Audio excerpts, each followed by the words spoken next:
Hello again. It is November in Portugal. As you can clearly see, I'm standing here with my t-shirt because I need to do some work today. And there are various different projects that I need to do. The t-shirt thing was actually a gag because yes, it is November, but we have during the daytime, it's nice and warm. It's 21, 22 degrees, but in the night at the moment it drops to like 5-6 degrees. So you wake up in the morning, I take Claudia to school, and it is thick jacket weather, and I'm sitting there with a thick jacket having a coffee in the morning real quick after dropping her off to school. And then I'm coming back here, and if I'm doing some work or want to do some work, I am actually going and putting the t-shirt on because it's too warm. Now, the first thing that I'm going to do today is the garden, because for the last 2 weeks, 3 weeks, I've completely disregarded this and have not done anything. So it's all overgrown. You can see that in a second I show you, and that needs to be cleared out. I want to check on the olives because they seem to be ripe now, but I want to double check that. I have no idea about olives, so I did already read up on it, and I'm going to check them now and see if what I find is in alignment with what I read. We finally got rid of the last figs for the year, so they are sitting upstairs. I need to cut and freeze them, and yeah, there's all kinds of random other things. But let me give you a show of the garden so you can see what is.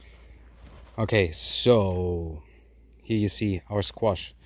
They are doing something, but one of the things I'm seeing is on the squash as well as on the cucumbers, I have a bunch of dry leaves. I need to figure out if that is some kind of sickness or if that is just the way it is, etc. But we also have some really nice cucumbers here that we can already take and harvest. They are these the type is these Cornichons de Paris, and they are pickling cucumbers, so these are the perfect size to start pickling. So that's something we're going to do. On the squash there are flowers, but there's nothing else really to see yet. On the zucchini there's our late comer plant that is kind of all yellow now. This one is also starts drying up. I don't know exactly, but you see here there are zucchinis on there. They're teensy weensy at the moment. I mean, teensy weensy, you can see in comparison to my hand. We have the peas. The peas, they grew like nobody's business. They are nice and fat ones now. Normally I would say I leave them here and let them dry, but at the same time it's too wet and rainy and cold at night, so I don't know how quickly they will dry. So instead I'm probably going to take them and harvest them what is ready, and see what we can do with those. Some of our cabbage has not done too well with all the insects and plagues and stuff. Others are actually looking okay, like this one here, this one over there. The onions are also nice and big. Have to see if we leave them in for more growth or if we take them as spring onions. Our second round of radishes is kind of getting there as well, so there will be some more radishes. You can't see that there. Yeah, will be second round of radishes, and the carrots are coming as well. So yeah, so that looks pretty good. The parsley, I don't know what is going on, what happened here with the parsley. Like I said, I haven't done anything in the garden for the last 3 weeks, so, and you probably couldn't even hear me talk when I was going through the leaves here. I don't know what happened to the parsley. It's just not looking pretty right now. So it might be the cold that it's just, it doesn't like it. But the one thing that has gone like crazy is our salad. I mean, that has just like, I don't even know how to describe this. This is proper like radioactive mutation, grow big as you can kind of salad. So yeah, but you see everything is covered in the leaves. It is overgrown by weeds. So that is going to be my first task for today, is just rake this out, get some weeds pulled, and then we go from there. Okay, that was the first 15 minutes. Haha, that looks a lot better, right? Like a garden's supposed to look, not like that there. So let's see how far I'm getting today before I run out of time or motivation, and I'll show you in the end.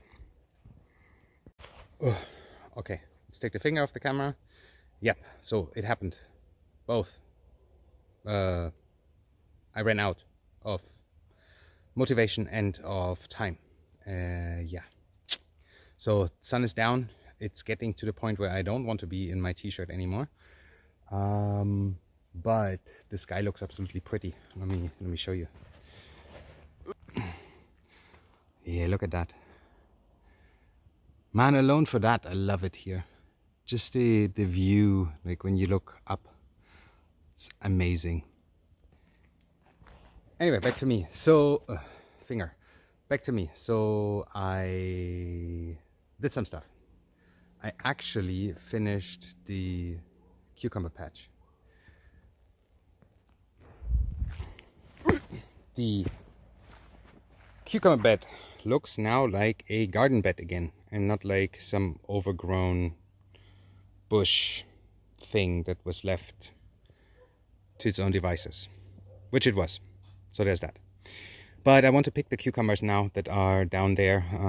I really don't want them to kind of go squishy because it starts getting cold at night, or because it rains then again. So there are some that are actually really nice, and I want to pick them. So I'm calling it a day here. I have the bucket full of weeds, so that goes now somewhere. And yeah, so I think for the rest of the week, having the rest of the garden to do, and that is going to be my task for this week, to actually get that done. Okay, my battery is nearly dead, but let's look at the figs, at the olives real quick. So as you can see, most of them are like proper black, which I take that means they are ripe. They also come off the tree really easy. And what I was told is when you squeeze them, there should be something coming out that is really dark and kind of milky. And where's my camera? Hello, camera. Zoom.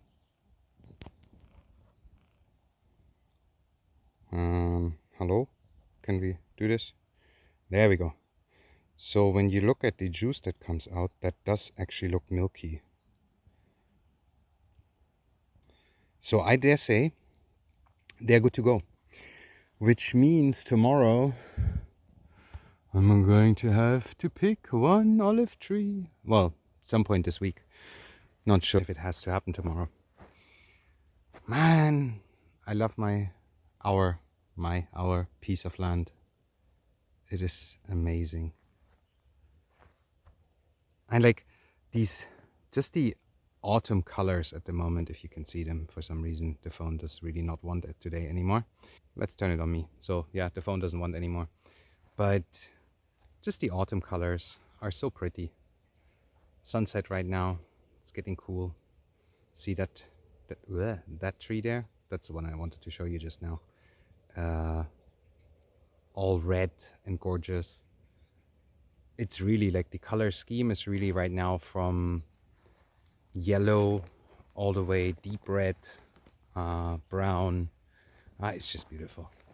Haven't seen that in a while, you know, living in the south of Spain, where it's all palm trees and not much more. And here's the result of today's harvest. Half a kilo of cucumbers. Not funny. Half a kilo of onion, Oh, you say onion again. Half a kilo of cucumbers. I don't know what I have with the onions today. So it's cucumbers, half a kilo of those. And 250 gram of sweet peas. So yeah, not great, not the biggest harvest, but hey, you know, it's from a garden that we decided for giggles to plant in August. So I don't think you can complain about that. Hello, everybody. So my lunch break has been very quiet. No, let me start again. Just go, keep going. We have some delicious bean soup actively boiling in there. Green bean soup with bacon, yeah, baby. Yummy. And while we are waiting for the soup, we're gonna do a bit of whining. Not that kind of whining. We have some wine that is ready to be filtered. No. Yeah. Drained. Drained, yeah. So we're gonna get on with that and come join us. So the way this wine came about, we had a ton of figs and it was like the tree that didn't stop giving. And we are quite happy with the amount of fig jam that we made. So at some point we decided, listen, we use the fruit and we're just going to toss it in there, let it ferment, see what happens. So for the last 3 weeks, I think, maybe 4, this has been sitting in my office in this big pot just with a lid on it, not even a fermenter going. So now basically what we're going to do is we are getting all the chunks that are still in there out, so that we're down to the liquid, and we put the liquid into a big plastic bottle and stick an airlock in there, and then it goes down in the garage to have some more fermenting time, and then we see what comes out of it in the end. So really curious about that. Anyway, to do that, the idea is we have one big pot and we have a brunette that we got on, I don't know, Amazon or something, right? And we're just pouring all of that in there and then bring it out, right? Do you want to do that? Yep. I'm happy to do that. Yes. Ooh, just check this goodness. It looks disgusting. Whoa! That's okay. I'm here to go ahead. Whoops, you're splashing it. Sorry. You're wasting the I'm wasting wine. alcohol.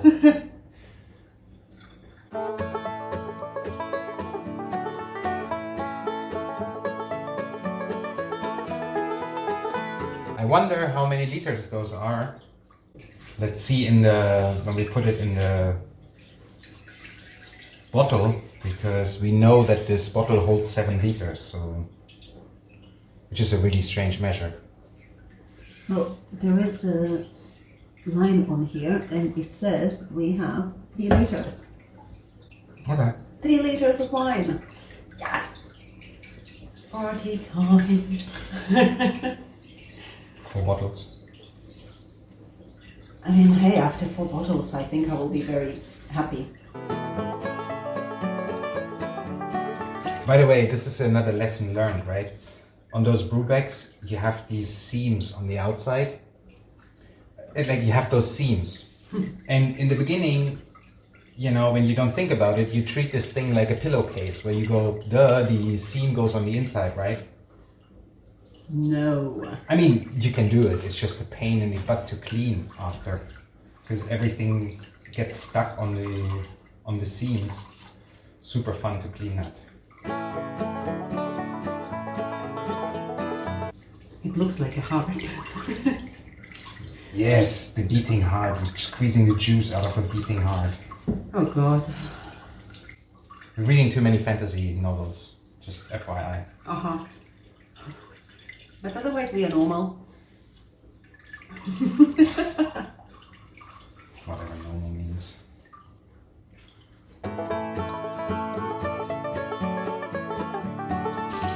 Okay, then we have our patented fermenting vessel. Can you even see that? I'm holding this somewhere. It's just a big ass water bottle. You know, water, supermarket water. But because that's food proof, I'm just like, whatever, we're using this. Yeah. Are we using the mesh to catch any? No. Go ahead. Oh, I have the honors. You're the pourer. Pourer.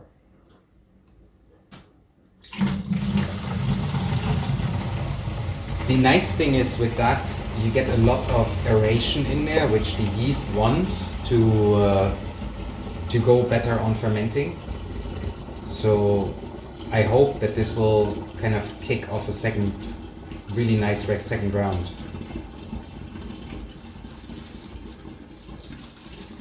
Obviously color won't change much. It will stay this kind of Milky, dirty thing. milky liquid. Now we're using a high-tech variation of, or a high-tech thing. Oh, no, that is not how this goes. Now they have a cut in here instead of a hole. Whoopsie. Oh, come on.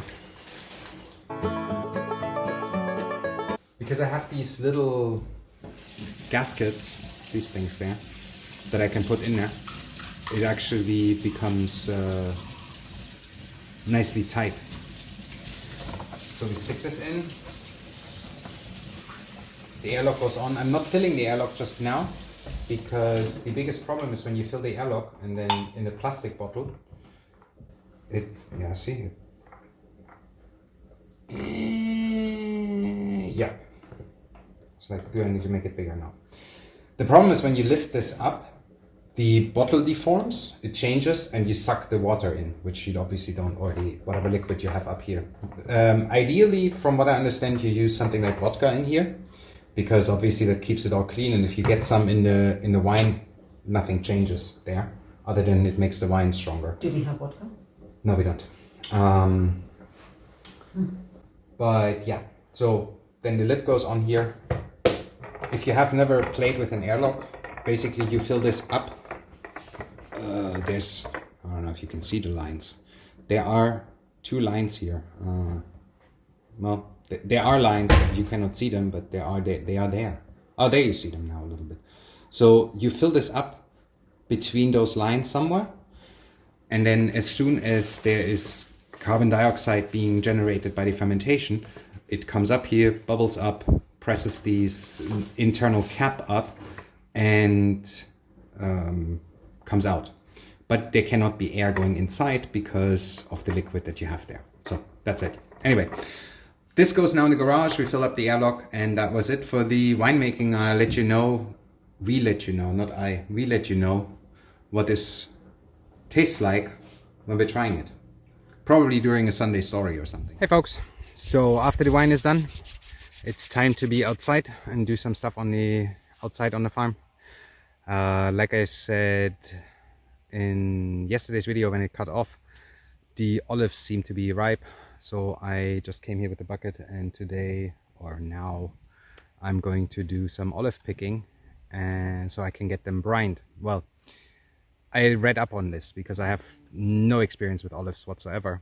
What I learned is that for the first 3 days you soak them just in water, so they get really plump and soak a lot of water up, and also to get some of the bitters out of it already. Swap the water daily on that, and then you brine them. And they need to brine for, sorry, got distracted by my neighbors doing something there. And then you brine them for, what is it, 5 to 8 weeks or something like that. But they can brine even longer. So that's the plan. We're going to have, I think, maybe half a bucket, 3/4 of a bucket full. So definitely not enough to make oil out of or have somebody make oil out of. So instead we're just going with the brining and then have olives to eat. So that will be that. Anyway, I think I'm going to start picking now. Probably go with you on some fast forward, and we are going to listen to some fun music.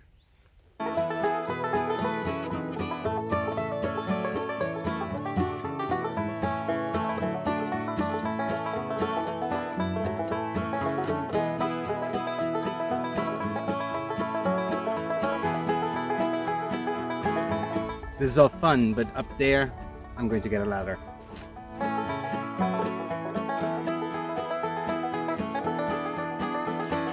Okay, it's been an hour. I don't have all of them off, but I got the vast majority of them.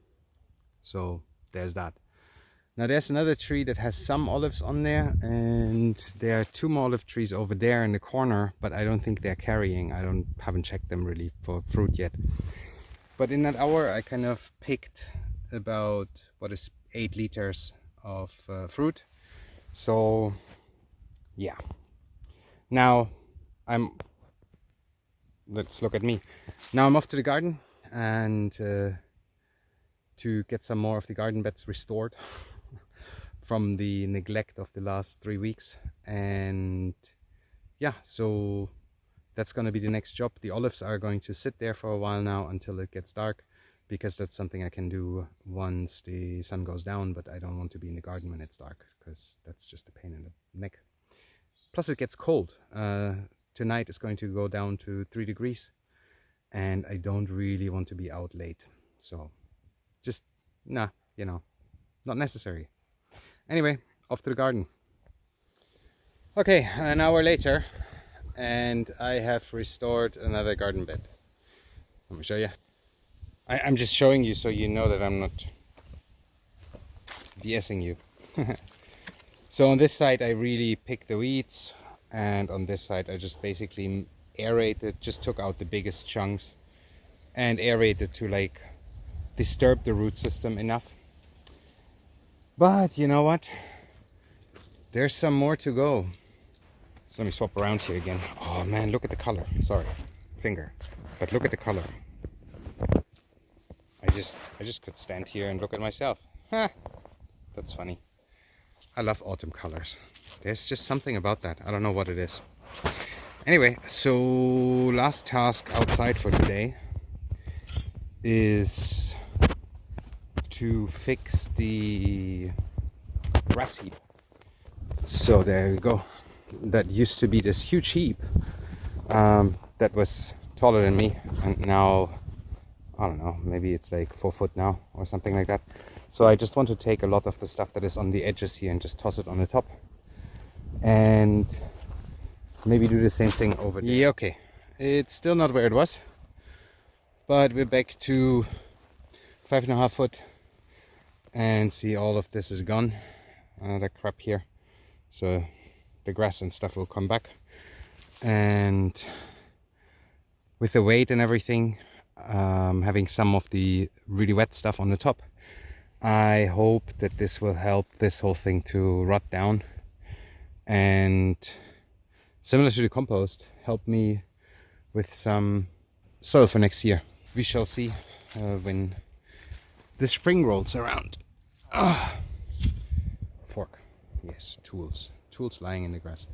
Man, the color, and especially with a little bit of sun on there, it's unbelievable. I'm just looking at the camera, seeing myself, and I'm going like, oh, but it's so pretty, the picture. Squirrel. Yeah, so that was it for today. Was it for the stuff we're doing on the outside? Well, I'm doing on the outside. And if everything goes according to plan, I'm doing some more tomorrow. There's always inside work that needs to happen, but I don't know what it is yet. Good afternoon, evening, good morning, lovely people who are watching this video. Welcome to our lovely home. Sat here in front of my currently cold fireplace, but since the weather is getting cold and a bit moody, it's time for the fire crackling in there. So I used the fireplace now for a bit, and let me tell you, the firewood that I had was not the best quality and not the best wood for this. So my fireplace glass looks like this, which before I started using it, it was all clear like this part, and now the soot is just all over. Look at this, it's all there. I'm sure many of you have faced this issue yourselves before, where you try to clean this this door, and it's hard work. So I have tested this way where you just use water, paper and a bit of ash right from the fireplace, and this works like magic, I tell you. Now usually the best way to do it is by using the towel, the old newspapers, but since I don't have those, I'm just using the kitchen roll. Not the greatest way to do it, but what I have, this is what I have. So let me just grab the gloves.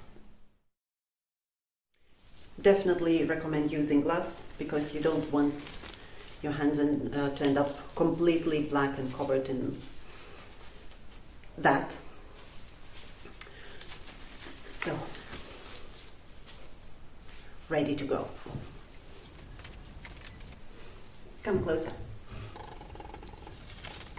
So, you just dip it a little bit in the water. Not too much. You don't want it dripping. And then dip it right there in the fireplace. Like that. And watch the magic happen. Oh, look at that! Ew.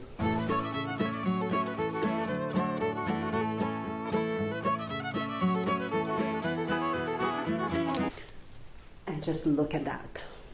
Isn't that beautiful? It's completely clean. So, here we go. That's the easiest way to clean your fireplace glass. Let me know how it goes.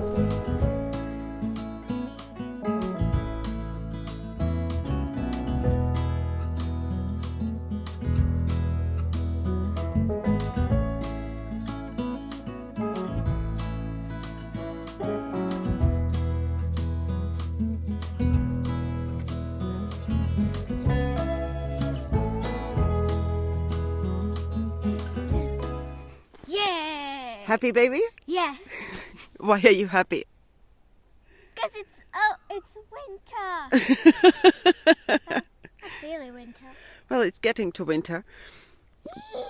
We have ice. On my slippers. Oh my God, your slippers are all wet, you silly. Okay, we have ice on the grass here. Wild. Okay, let's go home. Run. Yes.